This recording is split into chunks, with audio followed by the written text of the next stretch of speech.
Hey guys, आज का date है 19 मार्च। और आज जैसे कि आप लोगों को पता होगा कि काफ़ी सारे हमारे जो कैंडिडेट्स जिनका एसबीआई पीओ मेंस क्लियर हुआ था, उनका आज एक फ़ेज़ 3 में एक और टेस्ट था, साइकोमेट्रिक एवैल्यूएशन। ये टेस्ट एसबीआई में पहली बार हो रहा है। इससे पहले एसबीआई में फ़ेज़ 1 फ़ेज़ 2 होता था, प्री मेंस और फिर इंटरव्यू जीडीज़ होते थे। तो ये जो टेस्ट रखा है एसबीआई ने, अकॉर्डिंग टू देम, ये है पर्सनालिटी इवैल्यूएशन और प्रोफाइलिंग के लिए कि आप मतलब आदमी कैसे हैं, आपकी सोच कैसी है, आप टीम वर्क करते हैं नहीं, आपका approach, general approach towards life कैसा है, उसके लिए रखा गया है टेस्ट। तो इस टेस्ट का सबसे पहली बात तो इसमें पास फेल नहीं है कोई भी, ठीक है। इसमें आपको मार्क नहीं किया जाएगा, आपको स्कोर नहीं किया जाएगा। और दूसरी बात, आपका जो टेस्ट है जो आप देंगे, उसका जो आपका रिस्पॉन्स होगा वो डायरेक्ट इंटरव्यू पैनल के पास जाएगा।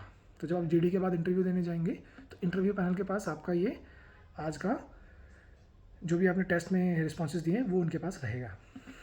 तो इसी टेस्ट के रिगार्डिंग आपको डिटेल्स देनी थी और आप लोग के साथ कुछ डिस्कशन करना था।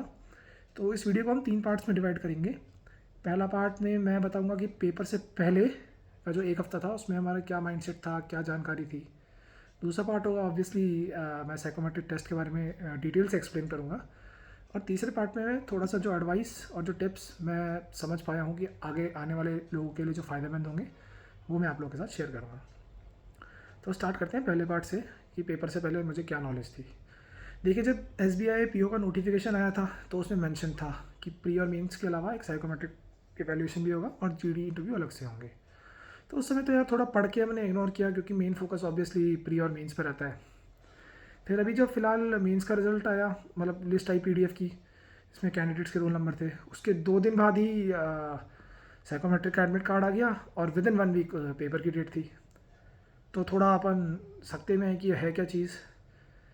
तो बेसिकली मुझे 2 तरह के आइडियाज़ थे कि साइकोमेट्रिक कैसे होता है। एक आपका सी में होता है ऐसे बेस्ड साइकोमेट्रिक सब्जेक्टिव। उसमें क्या होता है, आपको एक फ़ोटो दी जाती है और आपने इस फ़ोटो को अपनी तरह से इंटरप्रेट करके उस पर एक ऐसे लिखना होता है। अब हर आदमी अपनी समझ के हिसाब से फ़ोटो को अलग तरीके से इंटरप्रेट करेगा, तो नेचुरली हर बंदे का आंसर यूनिक होगा, हर आंसर डिफरेंट होगा। तो उसी बेसिस पे आपकी पर्सनैलिटी को देख लेते हैं। दूसरा जो मुझे आइडिया था वो ये एमबीए वाले करते हैं, थोड़ा एमसीक्यू टाइप, कि वो एक आपको सिचुएशन दे देंगे और उसके बेसिस पे आपका रिस्पांस देखेंगे क्या होगा।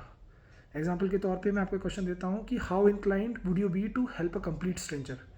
इसमें आप चुनेंगे strongly agree, agree, neutral, disagree, strongly disagree. MCQ based वाला ये आइडिया था। तो थोड़ा बहुत मैंने यूट्यूब पे देखा साइकोमेट्रिक क्या होता है, क्यों होता है, थोड़ा मैंने इंटरनेट पे इसके बारे में जाना। तो बेसिकली ये था कि आपकी पर्सनालिटी के ऊपर ही होता है। तो मुझे पता था कि इसमें ज़्यादा पढ़ाई वढ़ाई कुछ नहीं करना है, आप जैसे हो आपने वैसे ही दिखाना है। तो ये था पेपर से पहले तक का मेरा नॉलेज। अब आ जाते हैं पेपर पे क्या हुआ, उसके बारे में डिस्कस करते हैं। पेपर के दिन क्या हुआ। देखिए, पेपर था 199 क्वेश्चंस का था, आधे 1.5 आवर्स का था, 90 मिनट्स का। इसको 4 सेक्शंस में बांटा गया था, सेक्शन ए, बी, सी और डी। सेक्शन ए में जो क्वेश्चंस थे उनके 2 ऑप्शंस थे। अब वो 2 ऑप्शंस क्या थे वो मैं आपको आगे चल के बताऊंगा। और सेक्शन बी, सी और डी में 5 ऑप्शंस थे। ये जो 5 ऑप्शन मैंने आपको पहले बताया, strongly disagree, disagree, neutral, agree, strongly agree, ये वाले। अब सेक्शन ए में जो थे 23 क्वेश्चंस थे और वो क्वेश्चंस इस टॉपिक पे बेस्ड थे कि इवेंट्स सोसाइटी के लोगों पे क्या असर डालते हैं। फॉर एग्जांपल कि 2 स्टेटमेंट दे देंगे आपको और 2 अलग अलग होंगे वो, और आपने उनमें से एक चुनना है जो आप मानते हैं कि वो ज़्यादा सच्चा है। जैसे एक क्वेश्चन मुझे याद है, उसमें था कि लक जैसी कोई चीज़ नहीं होती, और दूसरा स्टेटमेंट था उसी में कि आपकी सफलता में लक का भी थोड़ा बहुत हाथ होता है। तो ऐसे कॉन्ट्रडिक्टिंग स्टेटमेंट दे देंगे और आपको उनमें से जो ज़्यादा सही लग रहा है आप वो चुनेंगे। 2 ऑप्शंस थे और 23 क्वेश्चंस थे, 2 ऑप्शंस पर क्वेश्चन। तो ये सेक्शन ए था। सेक्शन बी था सबसे बड़ा, इसमें 120 क्वेश्चन थे और इसमें आपके सिचुएशन बेस्ड क्वेश्चन थे, नॉर्मल जैसे सिचुएशन बेस्ड होते हैं। और इसमें 5 ऑप्शन दिए थे, वही स्ट्रांगली डिसअग्री, डिसअग्री, न्यूट्रल वाले। इसमें था आपका लार्जली आपकी पर्सनालिटी और आपका व्यवहार और आपकी राय जेन्युइन चीज़ों के बारे में वो जानने की कोशिश करिए। जैसे कि I am a very introverted person, disagree, agree, strongly agree, ऐसे करके क्वेश्चन थे कि I completely get absorb in the music I am listening to. या कि जब मैं पार्टी में जाता हूँ तो मैं काफ़ी लोगों से मिलकर दोस्त बनाता हूँ, कि मेरे कलीग्स और दोस्त कहेंगे कि मैं पार्टी की जान हूँ। ऐसे ऐसे करके वैरायटी ऑफ सिचुएशंस दी थी। तो टोटल 120 क्वेश्चन थे इसमें, 5 ऑप्शन पर क्वेश्चन। अच्छा, सेक्शन सी में थे 10 क्वेश्चन सिर्फ, और ये सेक्शन मुझे मतलब थोड़ा इंपॉर्टेंट लगा। इस सेक्शन में ये जानना चाहते थे कि आप पैसे कमाना ज़्यादा चाहते हो या नहीं, क्योंकि ऑब्वियसली बैंक का एग्ज़ाम है तो थोड़ा पैसे की बात तो होगी। तो आप मटीरियलिस्टिक हो या नहीं, और उस मटीरियलिस्टिक अगर आप हो तो उस पैसे को कमाने के लिए आप किस हद तक जाना चाहते हो, है ना। कि अगर आपके पास चोरी करने का मौका मिले आपको, और आपको पता है कि आप पकड़े ना जाओ, तो आप चोरी करोगे। और कि अगर आप नकली नोट, काउंटरफीट मनी आपके पास चलाने का ऑप्शन हो और आप पकड़े ना जाओ, तो आप चलाओगे। अगर ब्राइब आप लेना चाहो तो आप ब्राइब नहीं लोगे क्या, even though the amount is very large. ऐसे तरह क्वेश्चन थे। तो ये 10 क्वेश्चन थे, इनमें ही 5 ऑप्शन थे। इसके बाद सेक्शन डी था, उसमें थे 46 क्वेश्चंस। इसमें बेसिकली टीम वर्क और फीडबैक और ग्रुप टास्क से रिलेटेड क्वेश्चन थी। बेसिकली ये देखना चाहते थे कि आप सबके साथ मिलजुल कर चल सकते हैं या नहीं। आपकी टीम में अगर कोई डिफरेंट आइडिया वाला हो, कोई डिफरेंट सोच वाला हो, तो उसके साथ आप कितने अच्छे तरीके से तालमेल बैठा के काम कर सकते हैं। इसमें क्वेश्चन ये था, मैं आपको एग्जांपल के तौर पर बताता हूँ, कि अगर किसी बंदे का ओपिनियन आपसे डिफरेंट है आपकी टीम में, तो आप उसकी मदद करोगे या नहीं। ऐसे क्वेश्चन थे। और कि अगर आप नॉर्मल सिनेरियो में काम कर रहे हो तो आप यूजुअली लीड लेते हो। If when you are normally working you often take the lead. ऐसे तरीके के क्वेश्चन थे इसमें। तो ये 4 सेक्शन थे। और 23 क्वेश्चन सेक्शन ए में, 120 सेक्शन बी में, 10 सेक्शन सी में और 46 सेक्शन डी में। टोटल 199 क्वेश्चन और 90 मिनट्स का टाइम। और तो ये हो गया आपका पेपर के बारे में जो डिटेल्स डिस्कस करनी थी। अब लास्टली मैं आपको टिप देना चाहता हूँ कि आगे अगर आपके कोई एग्ज़ाम आए इस तरीके से, तो आपने क्या करना है। ठीक है। तो सबसे पहली टिप मैं आपको यही देना चाहूँगा कि एक्सट्रीम आंसर को आप अवॉइड करो। जो स्ट्रांगली अग्री और स्ट्रांगली डिसअग्री वाले आंसर होते हैं ना, इनको अवॉइड किया करो। क्योंकि ये बेसिकली आपका ये दिखाते हैं कि आप अपने ओपिनियन में सेट हो चुके हो, और दूसरे की बात मानने की आपको फ़र्क नहीं है कि मतलब मैं तो यही करूँगा बेसिकली ना। आप देखो ये 199 क्वेश्चन में से मैंने सिर्फ 7 या 8 क्वेश्चन ऐसे थे जिनमें मैंने एक्सट्रीम ओपिनियन अपने किए हैं।